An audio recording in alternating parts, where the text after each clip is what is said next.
Some children grow up learning how to speak. Others grow up learning how to disappear. Alishba belonged to the second kind. From the very beginning, she was described in terms that carried weight she never understood. Too sensitive, too intense, too demanding. Words like these followed her quietly, attaching themselves to her presence long before she had the language to defend herself. She did not hear them spoken loudly, but she felt their consequences everywhere. Her parents were not cruel in obvious ways. They were successful, respected, and admired from the outside. Their lives moved with structure and purpose, built carefully around ambition and reputation. They valued excellence, composure, and results. Emotion, when it appeared, was something to be managed rather than explored. Alishba did not fit easily into that design. She felt things deeply, often without understanding why. Small changes unsettled her. Silence affected her more than noise.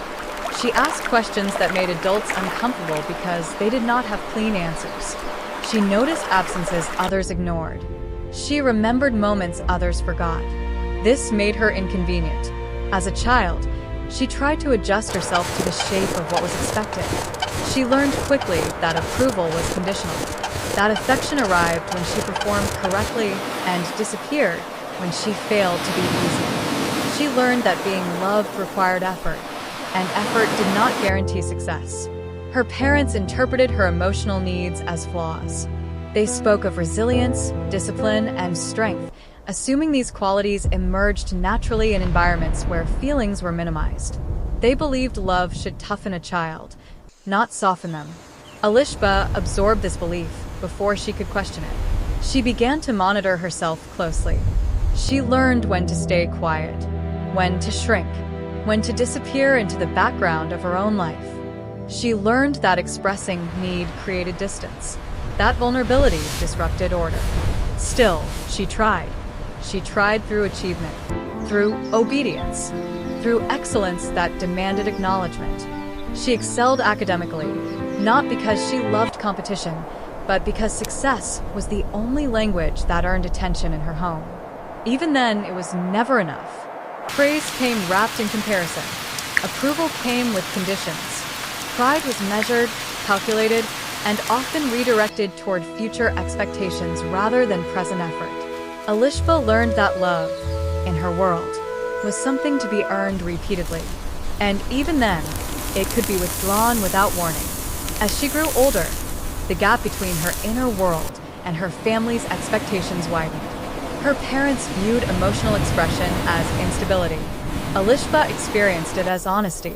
This difference became a fault line that shaped every interaction.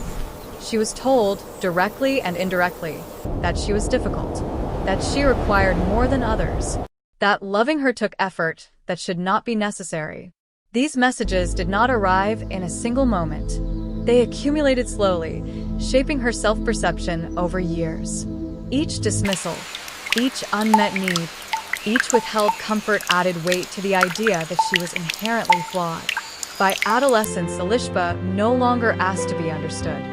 She asked only not to be a burden. Her parents' success expanded during these years. Their careers flourished. Their influence grew. Their lives became increasingly public. Appearances mattered more than ever. Control became essential. Alishba, with her questions and emotions, did not fit into the image they carefully curated. She was encouraged to be independent earlier than necessary, to handle things on her own, to stop seeking reassurance. The message was clear even when the words were not spoken. She was too much. Eventually, the distance became explicit. Emotional withdrawal transformed into practical separation. Support became conditional. Guidance became criticism. Presence became absence. By the time Alishba reached adulthood, the foundation of her relationship with her parents was already fractured beyond recognition. The final break did not come with shouting or drama. It came with clarity. She was told, calmly and decisively, that maintaining a relationship with her required energy they were no longer willing to give, that her emotional needs disrupted their lives. That distance would be healthier for everyone involved. They framed it as necessity, as self-preservation. as a difficult but logical choice. For Elishba, it felt like confirmation. She had always suspected that love was fragile where she was concerned. Now she knew it was conditional enough to be removed entirely. The cutoff was complete. Financial support ended.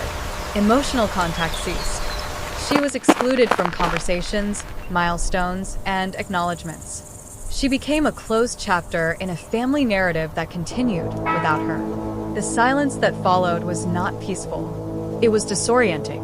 Elishba found herself untethered, grieving not only the loss of her parents, but the loss of the idea that she could ever become someone worthy of their love. The rejection reached backward, rewriting her memories, casting doubt on moments she once believed were genuine. She questioned herself constantly, wondered what she could have done differently, considered whether she truly was too difficult to love. Yet beneath the pain, something else stirred. Freed from the constant need to prove her worth, Elishba encountered an unfamiliar sensation. Space. Silence that belonged to her rather than being imposed on her. It frightened her. Without her parents' expectations shaping her every decision, she had to confront who she was without external validation. The prospect felt overwhelming, but also strangely honest. She stood at the edge of a life she had never been allowed to imagine.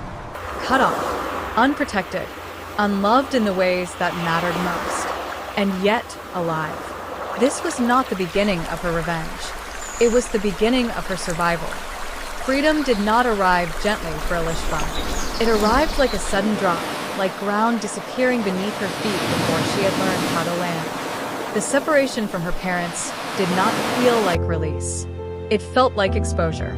Every safety net she had assumed existed, even conditionally, was suddenly gone.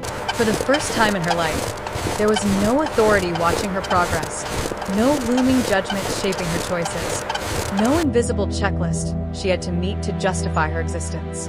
What should have felt empowering instead felt paralyzing. She had been raised to believe that worth came from approval. Without it, she struggled to measure herself at all. Her days became quiet in a way she had never known. Not the heavy silence of punishment or emotional withdrawal, but the unstructured quiet of independence. She woke up without expectation, went to sleep without reassurance. There were no messages to check, no demands to anticipate, no disappointments to brace herself for. At first, she filled the emptiness with exhaustion.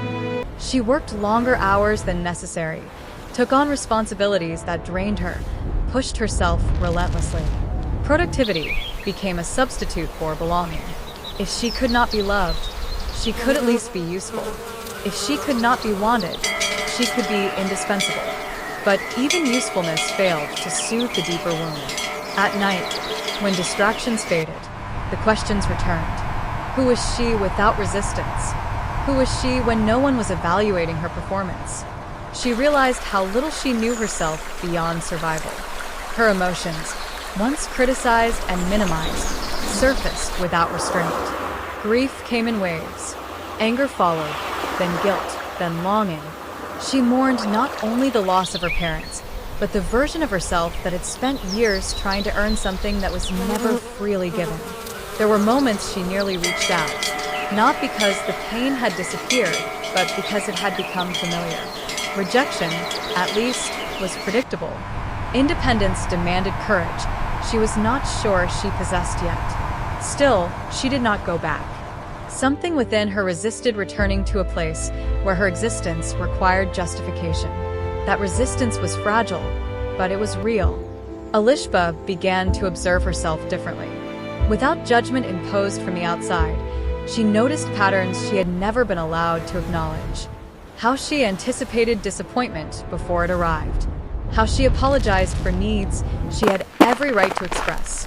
How she equated rest with laziness and ambition with morality. These realizations were uncomfortable.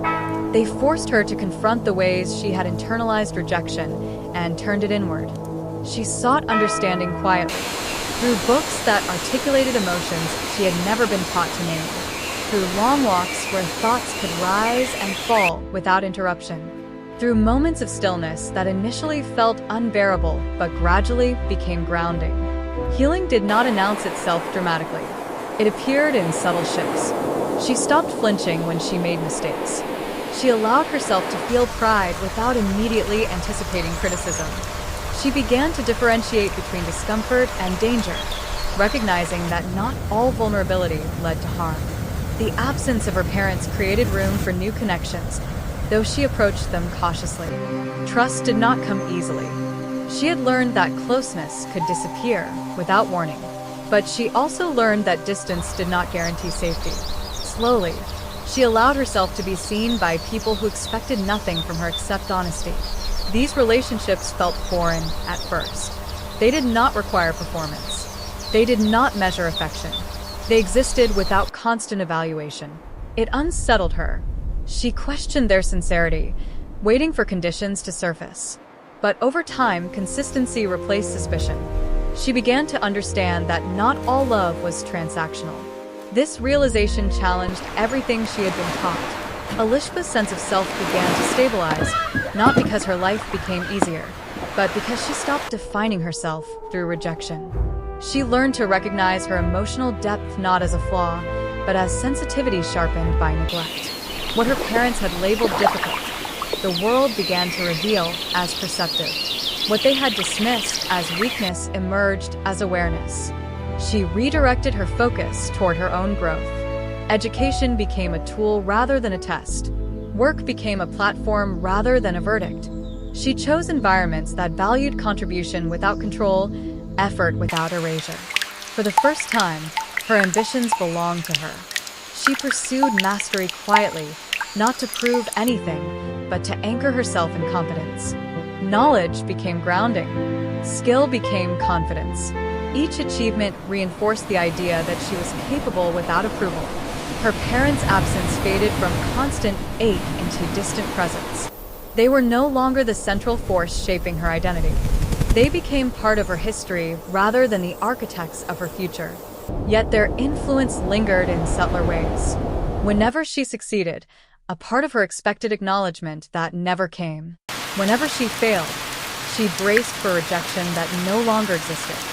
Healing, she realized, was not about erasing the past, but learning to live without its permission.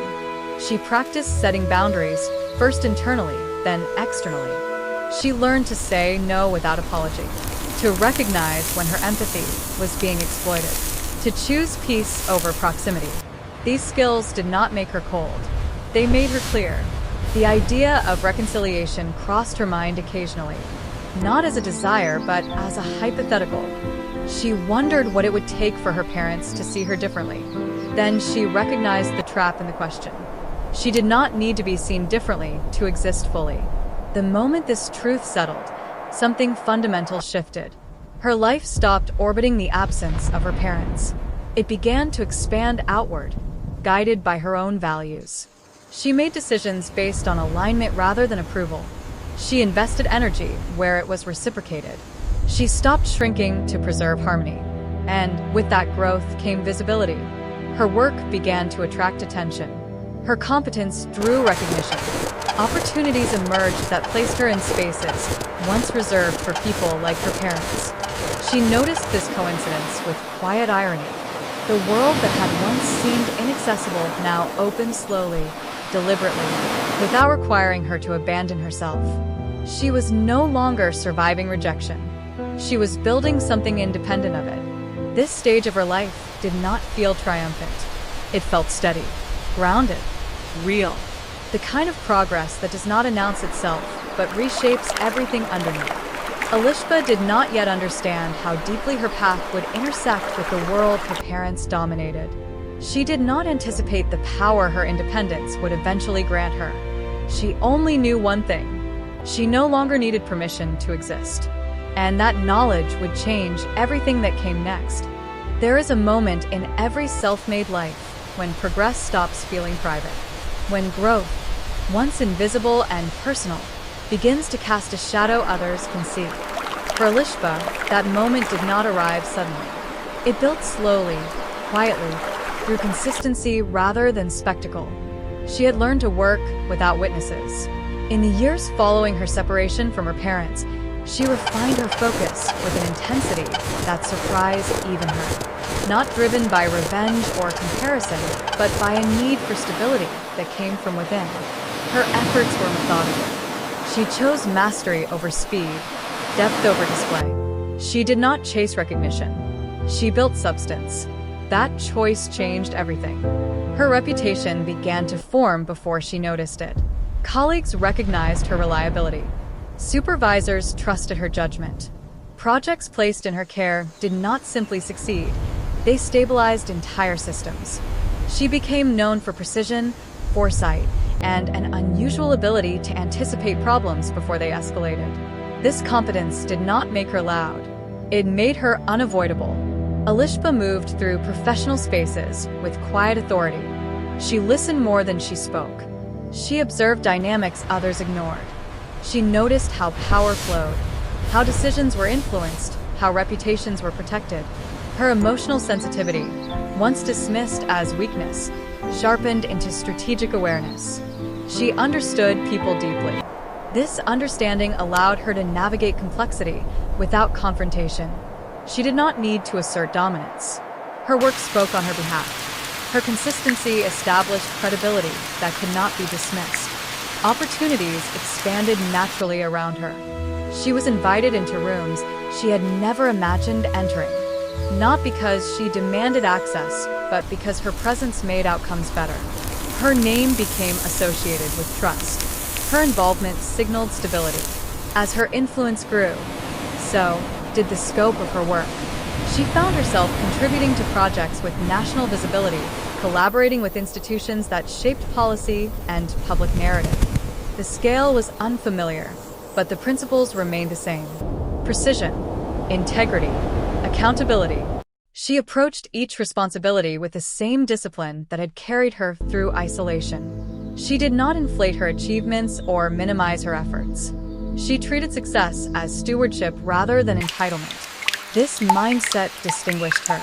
Alishba's career trajectory accelerated, not in bursts, but in steady ascent.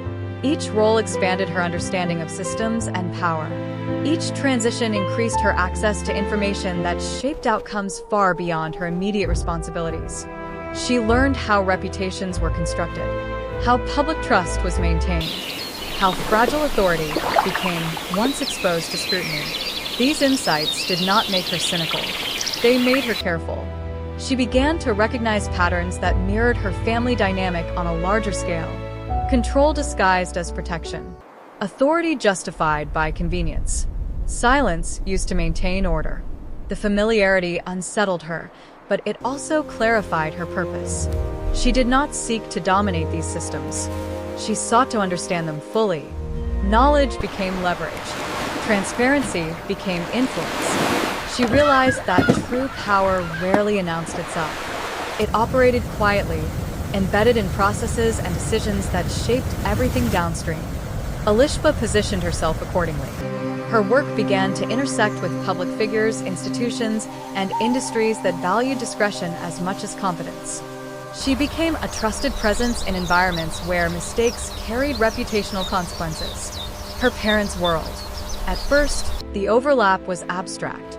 Names appeared in documents. Networks overlapped indirectly.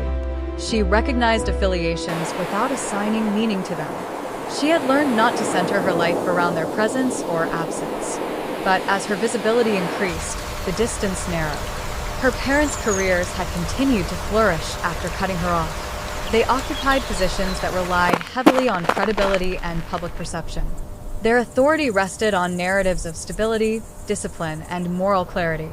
Narratives Alishba now understood intimately. She began to encounter their influence in professional contexts, not as family, but as entities within systems she now navigated. Their names carried weight. Their reputations opened doors. So did hers. This convergence did not evoke fear or anger. It evoked clarity. Alishba saw how interconnected success truly was, how fragile it became when built on unchecked assumptions, how quickly influence could shift when accountability entered the frame. She did not plan confrontation. She did not seek retribution. She simply continued doing her work with the same rigor that had carried her this far. And that work began to matter. Her contributions influenced decisions that shaped industries. Her analyses informed strategies that affected public trust.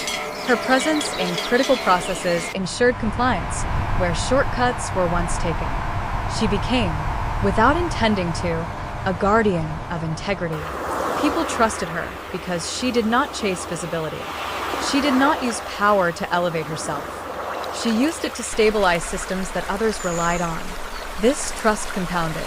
With time, her authority became undeniable. She was no longer an emerging talent. She was an established force. Her name appeared in contexts that carried weight. Her judgment influenced outcomes with lasting impact. The irony was not lost on her. The child once deemed too difficult to love had become someone too competent to ignore. She did not feel satisfaction in this realization. She felt distance, a calm awareness that her life had outgrown the narrow definitions that once confined her. Her parents' absence no longer defined her. Their approval no longer mattered. And yet, their world had begun to intersect with hers in ways that could not be avoided. Not because she pursued them, but because power eventually reveals proximity. Elishba sensed the shift before it became explicit. She noticed changes in how others spoke about shared networks, how her name was mentioned with respect in circles that once excluded her entirely. She understood that visibility carried responsibility. She did not yet know how directly her path would cross with her parents. She did not know the form that reckoning would take. But she recognized that the conditions were forming, not for revenge, for consequence. She had not built her life to prove them wrong. She had built it to stand without them. And now, that strength was impossible to overlook. Power rarely announces itself when it arrives. It settles in quietly, threading itself into processes, decisions, and outcomes until it becomes essential. By the time people notice it, removing it feels impossible. Elishba did not seek this kind of power, but she recognized it when it began to take shape around her. Her role expanded naturally, not through ambition alone, but through necessity. Systems grew more complex. Risks multiplied. Institutions needed people who could be trusted to see what others missed and act before problems surfaced. Elishba had proven, again and again, that she could do exactly that. Her work moved closer to the center. She found herself overseeing frameworks that govern compliance, ethics, and reputation management. Areas others avoided because they invited scrutiny and accountability. Elishba stepped into them with calm precision. She did not dramatize risk. She measured it. She did not react emotionally. She anticipated. This made her invaluable. Decisions began to route through her assessments. Her recommendations carried weight not because of her title, but because of her accuracy. When she flagged an issue, it mattered. When she approved a process, it held. She understood how fragile credibility could be, how quickly years of success could unravel under the wrong kind of attention. This understanding guided her approach. She protected systems by strengthening them, not shielding them. Ironically, this philosophy aligned perfectly with the public images her parents had built their careers upon. They were figures whose authority relied heavily on perception, on narratives of control, discipline, and reliability. Their success depended not only on performance, but on the absence of controversy. Reputation was their currency, and reputation now fell within Elishba's domain. At first, the overlap was indirect. Her work influenced policies that affected industries her parents operated in. Regulations tightened. Oversight increased. Transparency became less optional. The environment shifted subtly, but decisively. Those who adapted thrived. Those who relied on old assumptions struggled. Elishba noticed the tension in the systems she managed. Resistance surfaced in familiar patterns. Attempts to bypass procedure. Efforts to minimize oversight. Appeals to authority rather than evidence. She recognized these patterns intimately. She addressed them the same way she addressed everything else. Calmly, thoroughly, without personal attachment. She applied standards consistently, regardless of status or influence. This consistency unsettled those accustomed to exception. Over time, her influence became structural. Processes she designed shaped outcomes long after her direct involvement ended. She created safeguards that made certain shortcuts impossible. She reinforced accountability in ways that could not be undone quietly. Her parents' world began to feel the effects. Their professional environments grew less forgiving. Scrutiny increased. Documentation mattered more. Compliance was no longer a formality. It was enforced. Alishba did not observe this with satisfaction. She observed it with clarity. Systems corrected themselves when pressure was applied evenly. What she did not expect was how quickly dependency would form. As challenges mounted, organizations sought guidance from those who understood the new landscape, from those who could navigate scrutiny without compromising integrity. Alishba became one of those people. Her expertise was requested more frequently. Her assessments became central to strategic decisions. When crises loomed, her involvement was sought early. She noticed a shift in how authority flowed. Influence no longer rested solely on position. It rested on trust, and trust increasingly pointed toward her. The irony deepened as her professional reach expanded into spaces adjacent to her parents' careers. Institutions that once celebrated their leadership now required validation that passed through systems Alishba helped design or oversee. The connection remained unspoken, but it was undeniable. Their stability now depended, indirectly, on the frameworks she upheld. Alishba processed this realization with detachment. She did not feel vindicated. She felt grounded. The convergence was not personal. It was structural. Her competence had placed her in a position where her presence mattered. What she chose to do with that mattered more. She did not compromise her principles. She did not soften standards out of nostalgia or resentment. She applied the same rigor universally. Fairness, she had learned, was the most powerful form of authority. This fairness altered dynamics quickly. Those accustomed to privilege found themselves accountable. Those who valued integrity found support. The system began to reward transparency rather than connections. Alishba became associated with this shift. Her name carried meaning beyond individual achievement. It represented reliability in uncertain environments. It represented correction without chaos, stability without suppression. People trusted her not to protect power, but to balance it. As this reputation solidified, her presence became unavoidable. Not because she demanded recognition, but because outcomes depended on her involvement. Her parents' names surfaced more frequently in the periphery of her work, not as family, but as stakeholders navigating a system that no longer bent easily. Alishba did not avoid this reality. She acknowledged it internally and continued forward. Her focus remained on the integrity of her work, not on who it affected. Still, the emotional weight of the convergence could not be ignored. She reflected on the contrast between the child they had dismissed and the professional whose decisions now shaped environments they relied upon. The irony was stark, but it did not feel triumphant. It felt instructive. She understood now that rejection had not diminished her. It had redirected her. It had forced her to build confidence without shortcuts, resilience without validation, authority without entitlement. These qualities could not be taken away. The systems she influenced continued to evolve. Accountability deepened. Oversight became normalized. The culture shifted from assumption to verification. And within that shift, dependency solidified, not on Alishba as a person, but on what she represented: clarity, fairness, uncompromising integrity. She did not yet know how directly this dependency would manifest in her parents' lives. She did not know what moment would bring their paths into direct alignment. But she knew the conditions were set. The world they had built now relied on structures she protected. And soon, that reality would become impossible to ignore. Required documentation. Oversight appeared where there had previously been trust. Nothing was openly hostile, nothing dramatic. Just a shift in rhythm that made familiar spaces feel unfamiliar. Alishba recognized the pattern immediately. She had helped design it. She had seen how unchecked power aged into complacency, how success created blind spots, how systems built around individuals eventually collapsed under their own exceptions. Her work had been about preventing that collapse, even when it made people uncomfortable. Now, that discomfort was reaching closer to home. Her parents' professional circles began to change tone. Confidence gave way to irritation. Irritation hardened into anxiety. Decisions that once felt guaranteed became conditional. The margin for error narrowed. Alishba observed all of this from a distance. She did not track their struggles obsessively, but the overlap was impossible to miss.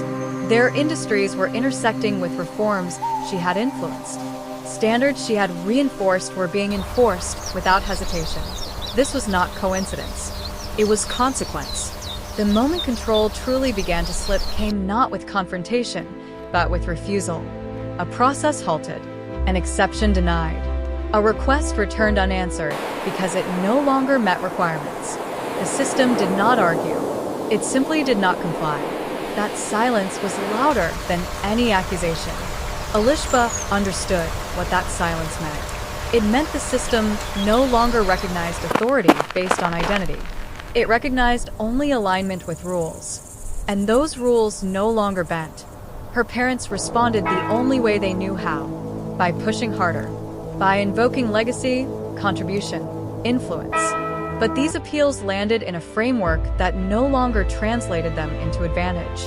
The ground beneath them had shifted. Meanwhile, Alishba's role deepened. She was now part of strategic conversations that determined how institutions responded to risk. She evaluated vulnerabilities, mapped exposure, and recommended safeguards that would be implemented without delay. Her work was no longer just preventative. It was corrective. She found herself in rooms where reputations were weighed against evidence, where history mattered less than compliance, where outcomes depended on transparency rather than control. She noticed how often resistance came from those accustomed to dominance, how unfamiliar accountability felt to those who had never needed it. She also noticed how calm she remained. This was the difference between inherited authority and earned authority. One resisted scrutiny, the other invited it. As systems tightened, consequences followed. Projects stalled. Partnerships were reconsidered. Oversight intensified.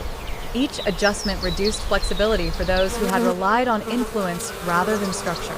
Alishba's parents began to lose their grip not because someone took it from them, but because it no longer had anything to hold on to. The realization unsettled them. Their world had been built on predictability, on knowing which levers to pull and which doors would open. Now, the levers did nothing. The doors required keys they did not possess.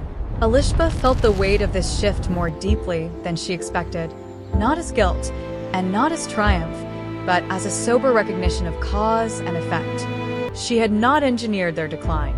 She had engineered fairness. Fairness, she had learned, was indifferent. She continued her work with precision.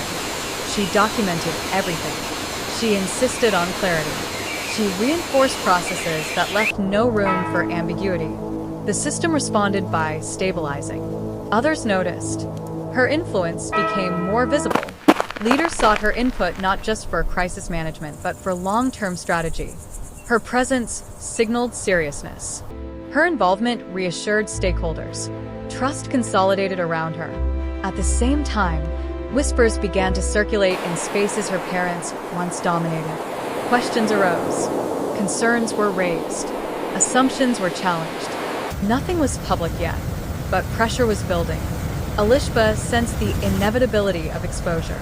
Systems corrected themselves slowly, but thoroughly. When weaknesses surfaced, they did not retreat. She reflected on how her parents had once labeled her difficult, too intense, too demanding, too unwilling to conform. Those same traits now defined her strength. What they had rejected, the world had refined. Control, once lost, rarely returned in the same form. It required humility to adapt, and humility had never been part of their vocabulary. Alishba prepared herself emotionally, not for confrontation, but for recognition. For the moment when paths would intersect not as family, but as participants in the same accountability framework. She did not know how they would react. She did not know what they would ask of her, but she knew what she would not do. She would not compromise. The day control slipped from their hands was not marked on any calendar. There was no announcement, no single decision that defined it. It was the accumulation of enforced boundaries, unanswered expectations, and a system that no longer responded to entitlement. Alishba stood firmly within that system, not as its base, but as one of its foundations. And foundations do not move for anyone.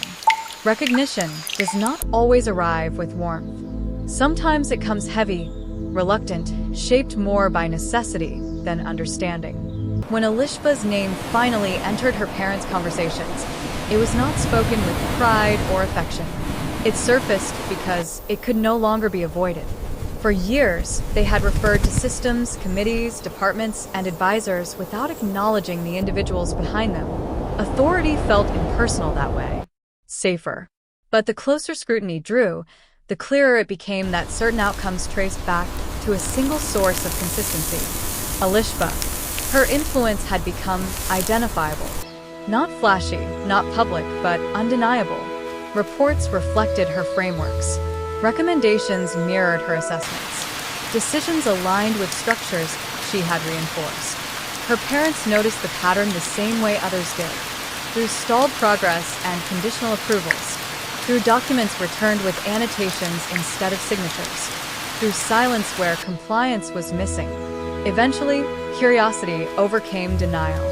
They began asking questions not about her as a person, but about the professional footprint that bore her imprint. The answers led uncomfortably close to the truth. The child they had dismissed had become a gatekeeper to stability. This realization did not soften them. It unsettled them. Alishba felt the shift long before it reached her directly. She sensed the recalibration in how her work was referenced. Her name began appearing in formal contexts connected to cases adjacent to her parents' careers. Not as a family member, as an authority. She did not react outwardly. She maintained her rhythm, her standards, her emotional distance. But internally, the recognition stirred something complex. This was not reconciliation. This was acknowledgement under pressure.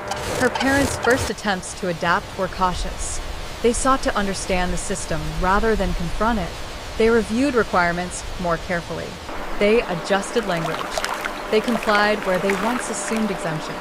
But adaptation felt foreign to them. Their reputations had always insulated them. Now, reputation required reinforcement. And reinforcement meant passing through processes Alishba helped shape.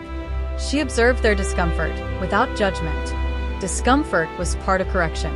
The moment her name was formally acknowledged did not occur in private. It occurred through documentation, through official correspondence, through structured references that stripped away emotional context and left only credentials. Alishba read the mention with a steady gaze. No satisfaction, no bitterness, just clarity. She understood the implication immediately. They knew, and knowing changed everything. From that point forward, interactions around their professional matters grew more careful. Requests were more deliberate. Compliance more visible. The system treated them no differently, but they treated the system with newfound caution. Alishba became aware of indirect attempts to influence outcomes. Not through pressure, but through alignment. Through signaling cooperation. Through demonstrating willingness to follow standards they once dismissed. She did not adjust her approach. Her integrity had never been situational. Internally, she reflected on how much effort it had taken for them to say her name in this context. How many barriers had existed before acknowledgement became unavoidable. It confirmed something she had long suspected. They had not rejected her because she lacked worth. They had rejected her because she challenged their comfort. Now that challenge had matured into authority. Alishba continued her work with the same discipline. She did not accelerate consequences. She did not delay them. She allowed the system to operate as designed. What changed was the emotional landscape. She felt the weight of being seen at last, even if the gaze was clinical. Recognition without empathy still altered the dynamic. It shifted the balance from dismissal to calculation. They could no longer pretend she was irrelevant. That knowledge carried power but also responsibility. Elishba grounded herself in purpose rather than emotion. She reminded herself why she had chosen this path. Not for validation, not for revenge, but to build systems that protected people from unchecked authority, including, ironically, from the kind her parents once embodied. As pressure mounted, it became clear that acknowledgement alone would not resolve their situation. Compliance could only go so far. Structural issues demanded deeper correction, and correction required cooperation.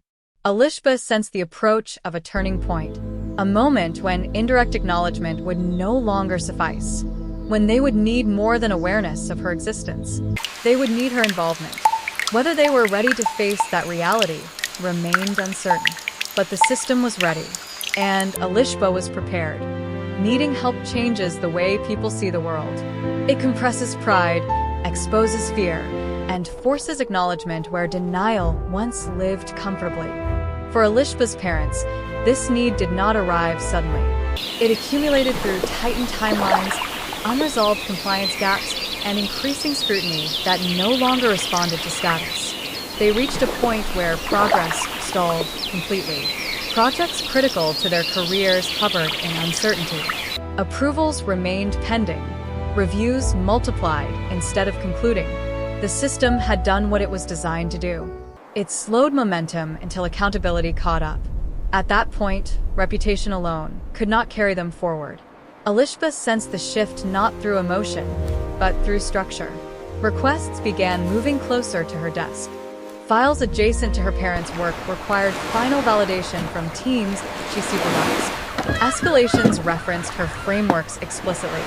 The system was narrowing options. Her parents recognized this narrowing with discomfort. Their professional survival now depended on navigating a structure that no longer responded to authority without verification. They needed clarity, strategy, and credibility within this new framework. They needed someone who understood it completely, and that someone was Elishba. The idea unsettled them, not because they doubted her competence, but because accepting it meant confronting their past decisions. It meant acknowledging that the daughter they had labeled unmanageable now held influence they could not bypass. They delayed as long as possible. But systems do not wait for emotional readiness. When the final constraint emerged, it became clear that indirect compliance would no longer suffice. Resolution required interpretation, restructuring, and assurance that future risks would be mitigated. This was Elishba's domain. The request, when it finally came, was not personal. It arrived as a procedural necessity, a professional requirement routed through appropriate channels. Elishba received it with composure. She reviewed the material thoroughly. She analyzed the risks objectively. She identified structural weaknesses without bias. She did not react to the names attached to the file. Her response was methodical. She outlined what would be required to stabilize the situation, the standards that must be met, the transparency that could no longer be postponed, the accountability measures that would need to be embedded permanently. The requirements were strict, but fair. What made them difficult was not complexity, but humility. Meeting them would require acknowledging oversight, accepting correction, allowing systems to function without interference. Elishba understood the cost of this transition. She had paid it herself years earlier, when rejection forced her to rebuild from nothing but discipline. She did not soften the process simply because it now affected her parents. Fairness demanded consistency. As the system responded to her recommendations, movement resumed. Slowly, cautiously, but unmistakably, approvals progressed. Reviews closed. Momentum returned under controlled conditions. Dependency solidified. Her parents' stability now rested on adherence to structures she had shaped. Their future required cooperation with principles they had once dismissed. Elishba observed this dependency with clarity. She did not mistake it for reconciliation. It was transactional, not emotional, but it was real. For the first time, they needed her not as a symbol, but as a solution. This shift altered the balance permanently. Elishba felt the gravity of this moment, not as victory, but as closure approaching. She had outgrown the need for their validation long ago. What remained was the question of how power should be handled when it finally arrives. She chose restraint. She did not exploit leverage. She did not delay assistance. She did not demand acknowledgement beyond what the system required. Her professionalism remained intact.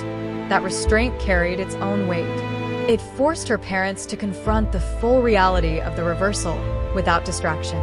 There was no drama to hide behind, no emotional conflict to deflect responsibility, only outcomes. As progress stabilized, the system recorded success not under their names alone, but under the processes that enabled correction. Processes associated, quietly and unmistakably, with Elishba.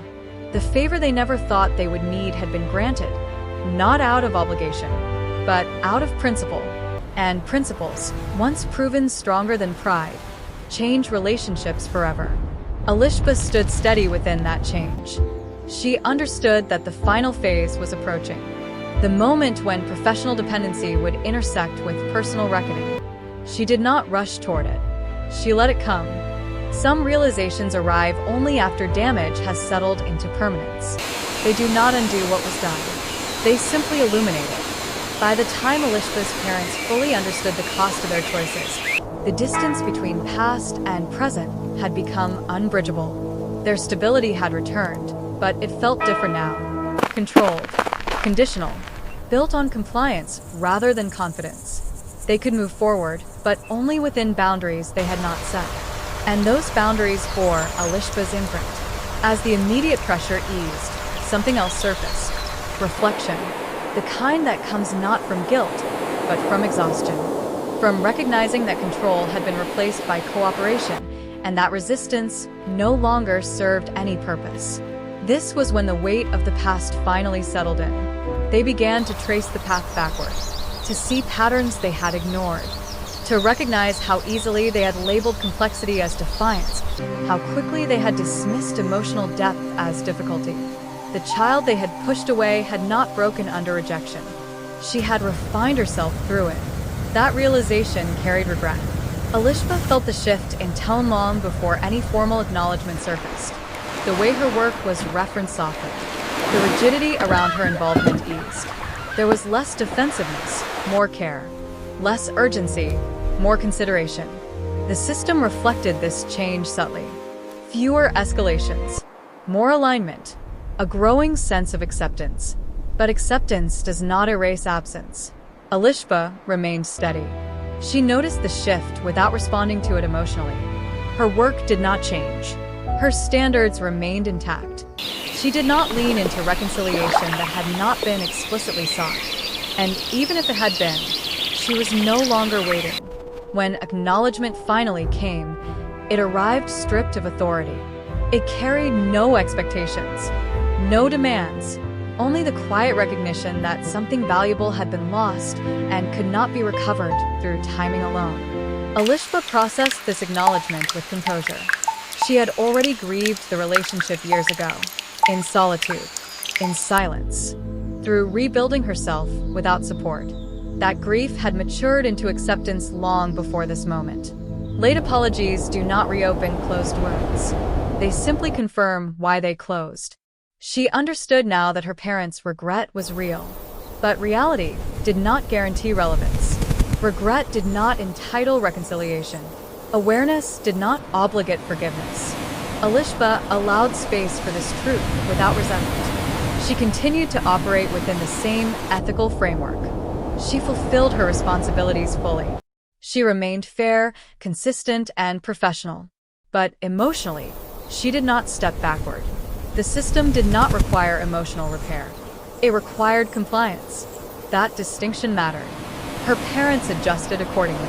They no longer sought proximity. They respected distance. They complied without resistance. They moved carefully, aware that overreach would only reinforce separation. This shift marked a quiet ending. Not dramatic, not confrontational, just final. Elishba recognized that closure does not always come through resolution. Sometimes it comes through clarity, through seeing people exactly as they are, without hope of transformation. And sometimes that is enough. She turned her focus forward, toward the future she had built independently. toward the stability she had earned, toward the identity she had formed without external validation. The past no longer defined her. It informed her. As systems continued to function smoothly, her role remained essential but understated. She did not seek recognition. She did not require acknowledgement. Her strength lay in continuity. The apologies that arrived too late did not weaken her. They affirmed her resilience. They confirmed that she had been right to walk away when she did. Alishba moved forward without bitterness. She had already won something far more important than approval. She had won herself. Power reaches its true test not when it is gained, but when it can be used without consequence.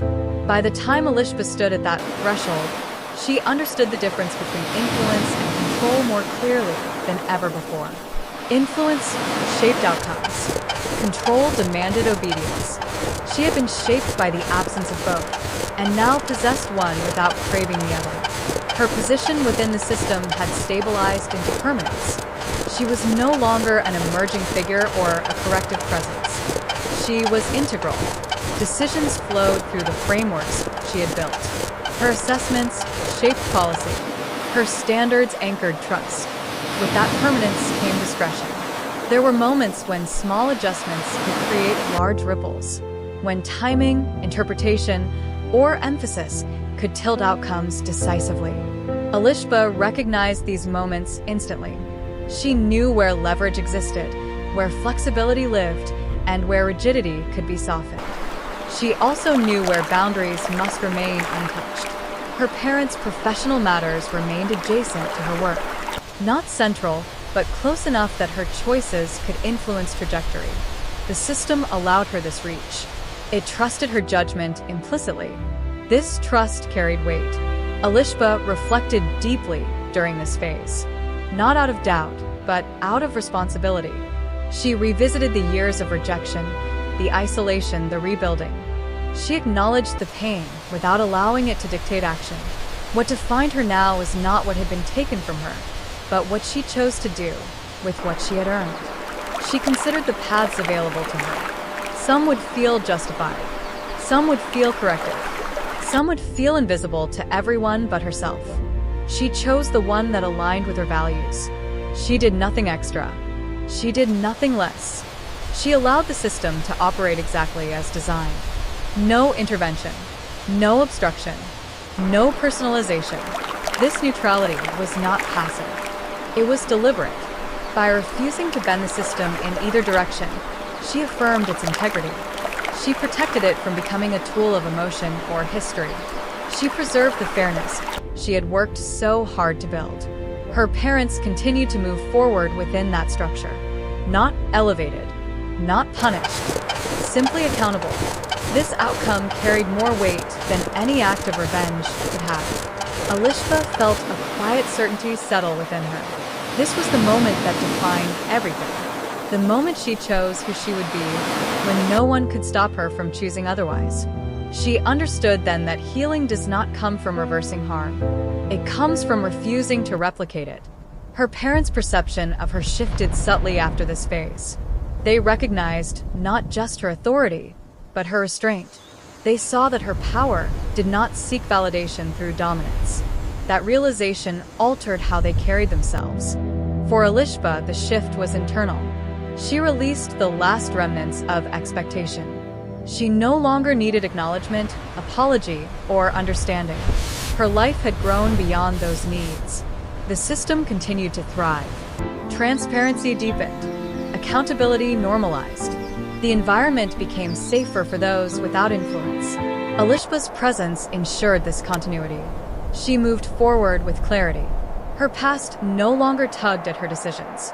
It had become context, not burden.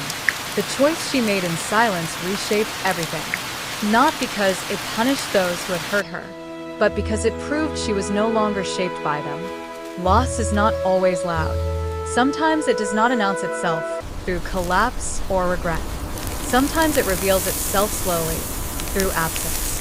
Through the quiet understanding that something irreplaceable once existed and was dismissed too easily to be recovered. Alishba's parents continued their lives within the stability the system allowed them.